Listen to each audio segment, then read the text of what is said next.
Hello and welcome to the second webinar in this series on BAC Notices, Fire Safety and Compliance. For any of those who were on our previous webinar on the subject, you will certainly recognise a familiar face or two. And for any of those that weren't, don't worry, we'll post a link to that webinar in the follow-up that we send across. So quick context, the Building Safety Regulator is landing BAC notices in your inboxes and inboxes across the country. And for anyone managing high-rise buildings or complex estates, it means action. So in short, we're here to break through that and to talk about what it really means and what you need to do. So to quickly introduce our speakers, and I'm going to keep it brief as we are lucky enough to have 3 experts come to talk to you today.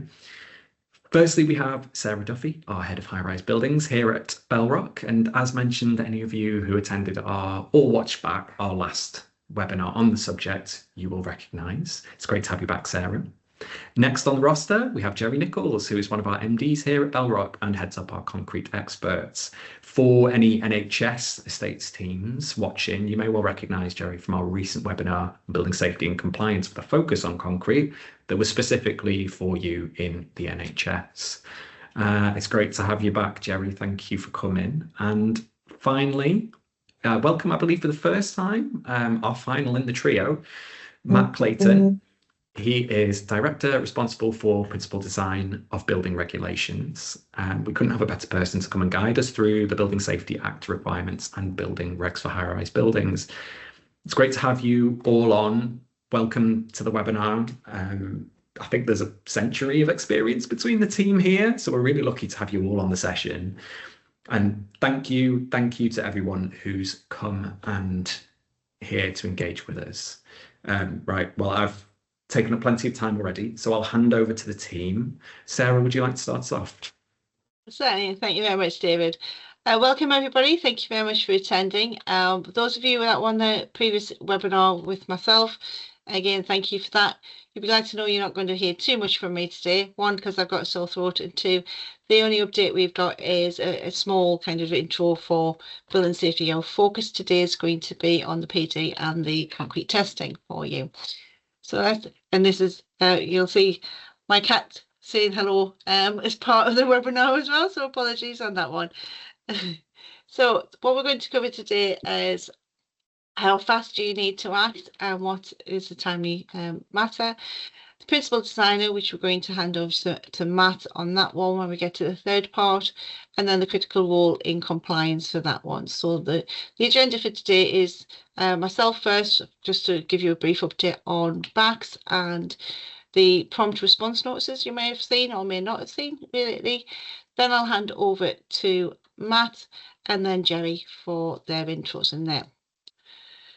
So just a quick overview. Obviously, you're all aware of safety case reports. We've been having a few called up in the year 2 version and a lot of responses back from year 1. There's still, I believe, over 1,000 that haven't been responded to from the year 1 call up.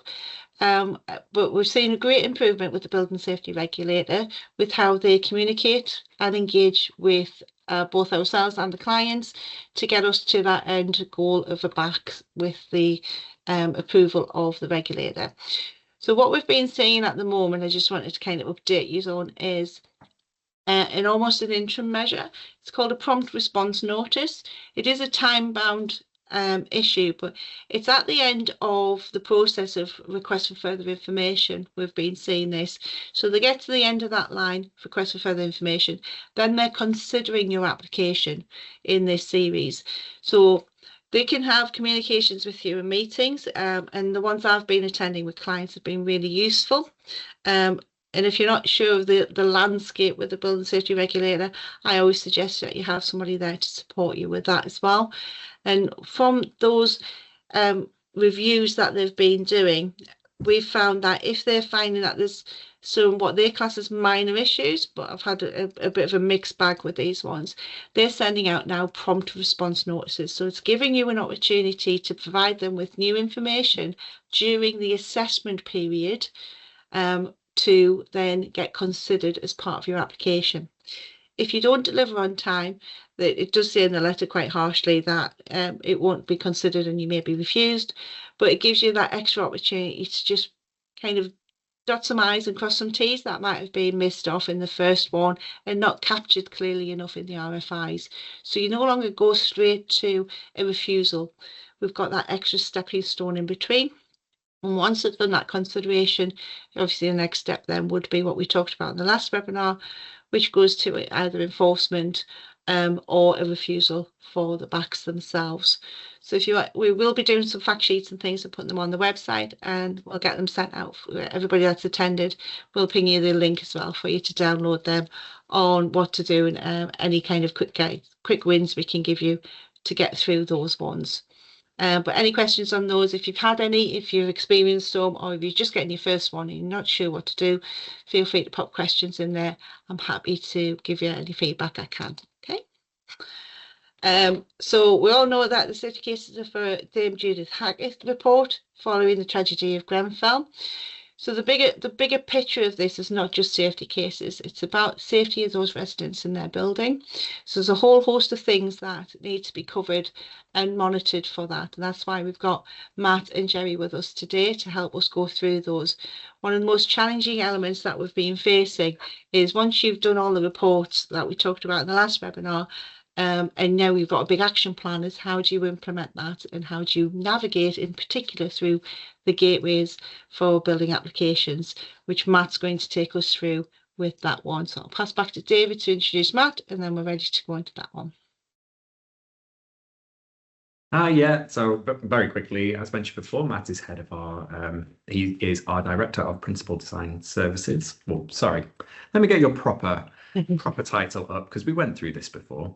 He is Director responsible for Principal Design of Building Regulations. And as I said, this is the perfect person to come and talk to us about Building Safety Act requirements and building regulations for high-rise buildings. So let me hand over to you, Matt, and take it away. Thanks, David, and welcome everybody. Nice to meet you all. Essentially, Sarah told me that a lot of you understand the why we're here, the Building Safety Act, what it did, and Grenfell. So I didn't want to sort of dwell on that too much. What I wanted to talk about essentially is why we need a principal designer for building regulations. So now, from that Building Safety Act and for the non-HRB process, something that often gets overlooked is the fact that you need a building regulations principal designer on standard buildings or construction of any type that isn't necessarily an HRB, that does require building control. So any kind of work, whether that's installing fire doors, doing remediation that would require a typical application to local authority building control or would require a registered building inspector, we have to appoint a building regulations principal designer. So what we would do in that instance, rather than the additional duties that is brought on by the HRB process, we still have to evidence competency of the design team. We still have to carry out our compliance checks. So for those of us that know the REBA relevant requirements tracker, as an example, we still have to prove the compliance, and that obviously depends on the complexity of the project. So I'll give him a second to just come back. Yes, I think he's dropped off just slightly there. So to fill the science, so we'll cover non-HRB, because on feedback we received, it seems to have been lost that you still need to do these processes for non-HRB as well as HRB. So that's why we've asked Matt to cover this section as well, because a lot of the work can kind of overlap with each other, and there's proactive ways of doing planning and life cycle management of your buildings as well. We can jump onto Jerry's section and then recap onto Matt if we want. Anybody from the NHS who's here on the call will recognise Jerry from a previous webinar that we had specifically around building safety and compliance with a focus on concrete. Jerry's absolutely an expert in his field, rock solid track record with both public and private sectors, with such a deep expertise in construction and compliance. It's, again, really nice to have you back. I really enjoyed our last session, and I'm sure you guys will today. So please, if you'd like to take it away, it'd be great. Hi guys, I'm Jerry Nichols. Good to see you all. I'm here to talk more about the nitty-gritty of what we actually do, which would have followed nicely on from that, but we'll have to have it around the other way now. What I talk about is the fact that what we ourselves do in our part of the Bellrock. What we do is the actual survey work on site, which helps you with your planning and maintenance programs and how long you're going to maintain the structures and as well as your risk assessment. Okay. We specialize, we've been doing this for years and years. Do you move the next slide? Can you see from there? There we go. We've got over 30 years of experience in the company, okay? I mean, I've got that anyway, but the guys have all been here a long time as well. We've been looking at buildings for clients from all over, from all sources, all areas, from public sector, private sector. We look at, obviously, big topic at the moment, HRBs is what we're talking about today. In hand with everyone else, what we will do is we would come to site and we'll assess the condition of the building as well as confirming how it's constructed. So you might have a reinforced concrete structure. You might know that much, but you don't know if it's what pieces are precast, what pieces are in situ, how is it connected. Then there's the question of what condition is it in, the visual condition, okay? The obvious signs. Then you've got things like the covers, the cover to the reinforcement. Obviously, this is key for fire assessments, and that involves one of our engineers going around assessing measuring the cover to the reinforcement. Then also the condition of the concrete, is there carbonation, what level of salt is in it, and so on, the strength. We would also look at things like, do you have rack, which I'm sure a lot of you will have done rack surveys. I'm not going to bore you with what rack is. I'm sure you probably all know. You can always ask if you don't. Part of the assessment of that maybe involves testing on site. It may involve accessing something that's quite difficult to get to.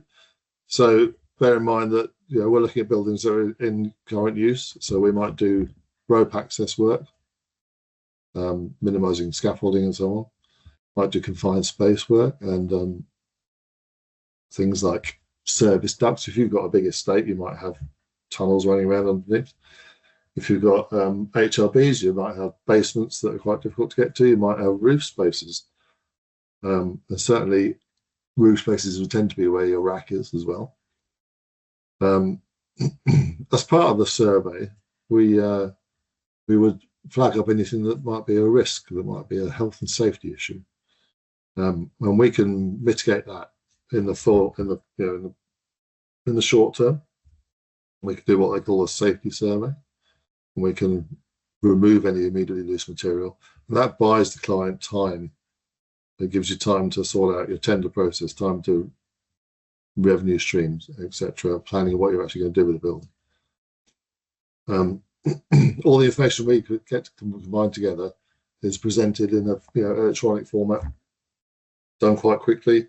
We normally turn around from being on site. You'll have our report within about 3 or 4 weeks, no more than that. And then our report will go with, in the case of HRB, as part of the whole assessment, fire assessment, the structural engineer's input.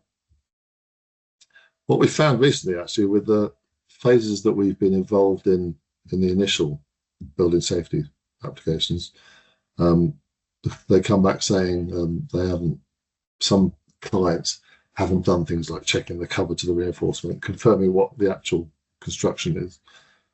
All right, so that's something to bear in mind when you're looking at all this stuff.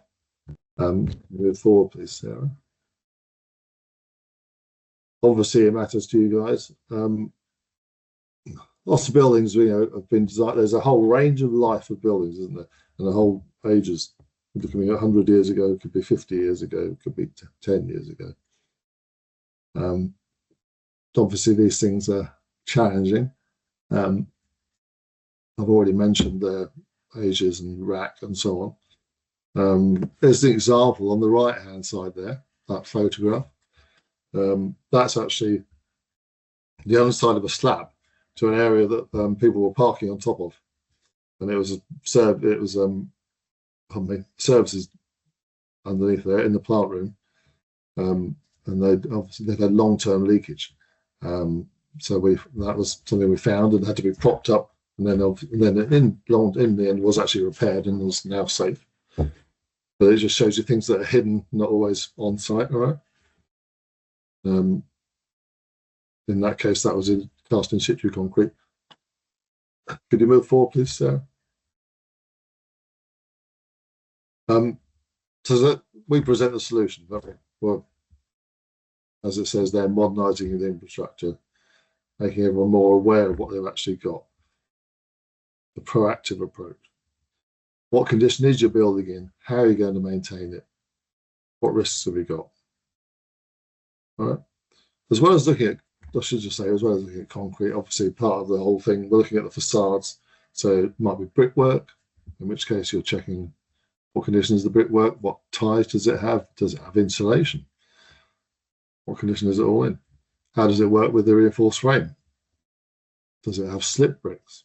We recently had some tower blocks, which unfortunately, a whole section of slip bricks fell away. The result of that was we had to check every, there was 3 associated buildings. We're checking all of them for condition of those slip bricks and then come up with a plan of how to deal with it, aside from just putting a scaffold fan up. And then looking at steelwork, also render, EWI systems on lots of HRB buildings. What condition are they in? What's actually there? Have you got records? We check it. Construction detailing, okay? So it all enables your assessment of the building. Safety first, data driven. Obviously, this gives you a lot of data about the buildings and what you can do with them. We'll move forward to Sarah. My partner with Bellrock, obviously we've got a massive well of knowledge now. We're pretty much a one-stop shop. We're ensuring that you're aligning with the Building Safety Act. If you're an NHS premises insurance model as well. Those photos there on the left, for those if anyone hasn't seen it, those are actually rack planks. You find them, what's the condition of them? What is their current condition? Are they safe? And then how are you going to manage them? Can you ideally manage them out of the building, or can you render them redundant, put in some sort of support system? All those questions, okay? On the right, that's an example of something that the guys have abseiled down, and they found spalling concrete. And that's actually over an entrance to a building. So I had to make that safe as a temporary measure, and then that's been repaired. Okay.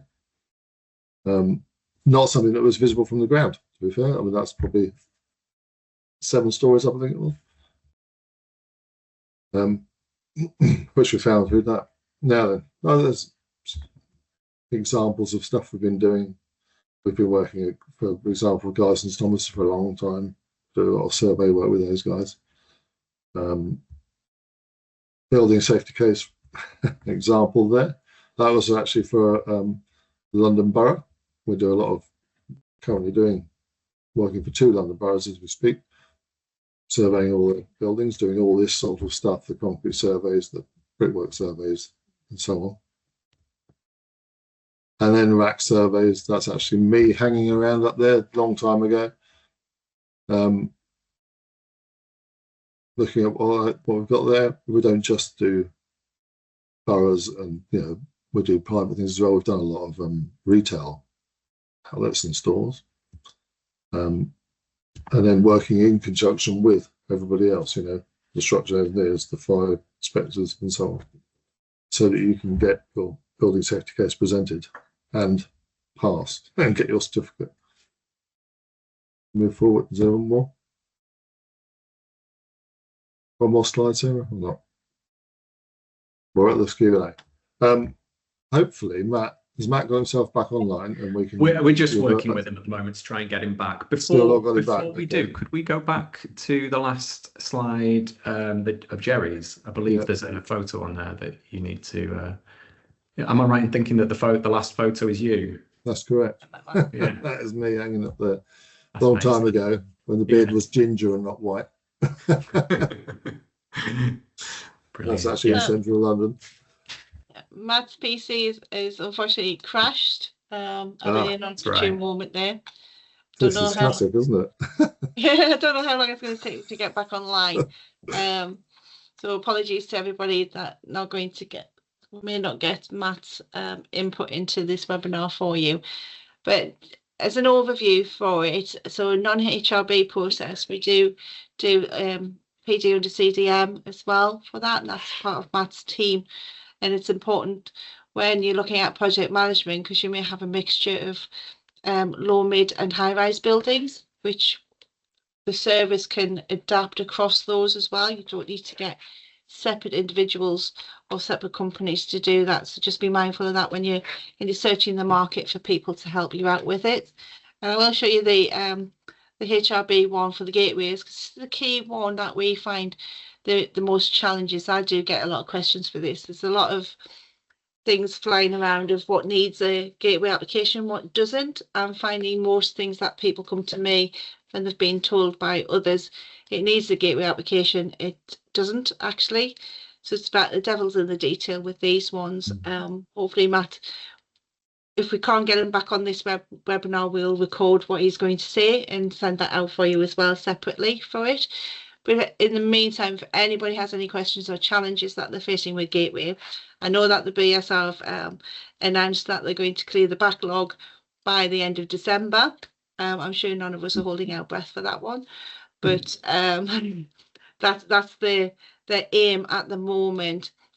What we see coming forward for 2026 in the building safety world is the potential for maybe 11 plus being talked about, because we're going to be coming into year 3 of the original tranches that the BSR issued but withdrew but still refer to.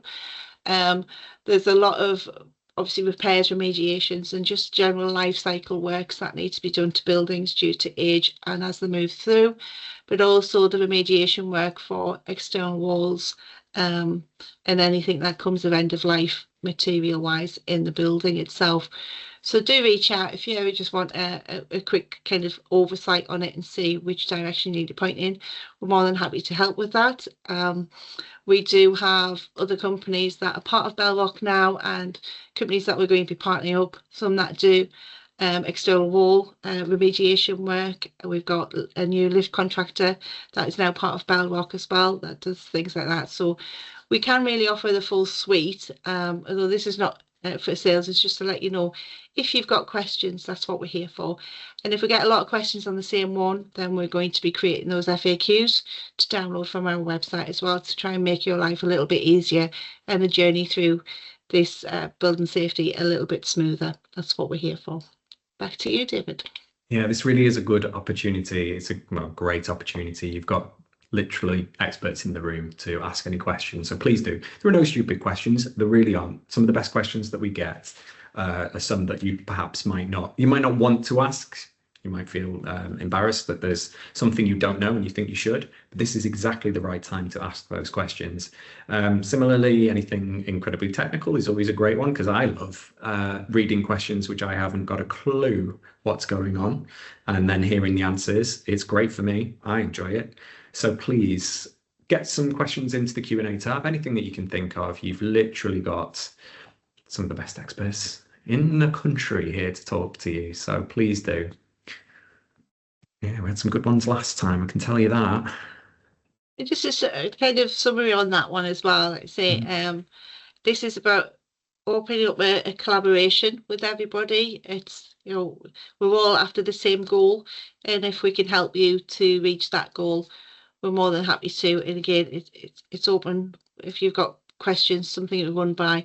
I've gone through with people that aren't clients with us that have just asked me to check their submission for a gateway application, and I'm happy to do that because it helps others, and then they share their feedback with me of what went on with that one. So it's all about that kind of 360 feedback for everyone as well.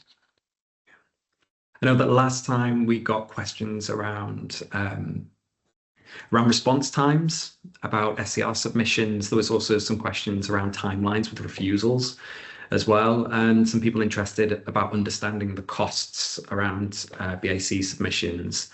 So again, if there are any similar questions you've got, please do feel free. And we do have something in the chat. So I believe this is, I do know who it is. It is Alison, I believe, has asked a question around, oh, sorry, it's Alan, not Alison. Yeah, sorry about that. Alan has asked a question. They have a building that's 55 years old. And basically they're asking, so is the developer in any way responsible for the cost of remediation? That would really depend on your remediation that's involved in there. Happy for you to send the details through for us, and we'll have a little look and answer that question a little bit more concise for you. But without knowing the building details, I would probably be sending you into a dark room and locking the door for you. Super. I know that Matt is just trying again to get on, so he may be with us in a moment. We will follow up with you afterwards, though, Alan, to get that information. So don't worry, I'll make a note of that, and we will get back to you. If there's anybody else, again, as well, if you want us to come back to you on anything, again, it's a good chance for you to kind of let us know that you're interested in someone reaching out around anything specific, even if it's just for a bit of advice on a question that you have. Please do reach out. Fingers crossed we get Matt back in. We'll see. Otherwise, he'll have to do extra sessions for me. Ah, here he is. We've got him. Hiya, Matt. You'll have to unmute yourself. Oh, no, don't tell me he's gone again. He's gone again. All right, it may look like we might not get Matt back. I think it's obviously just having technical issues. So I'm going to have to string him into a number of webinars to pay me back, obviously. Yeah.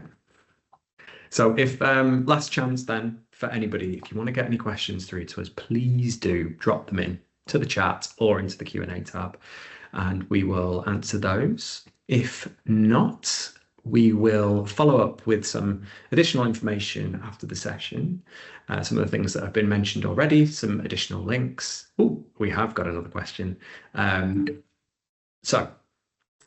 This is Carrick from Mouse UK. Firstly, he said, thank you for sharing your knowledge. You're very welcome. Thank you for coming.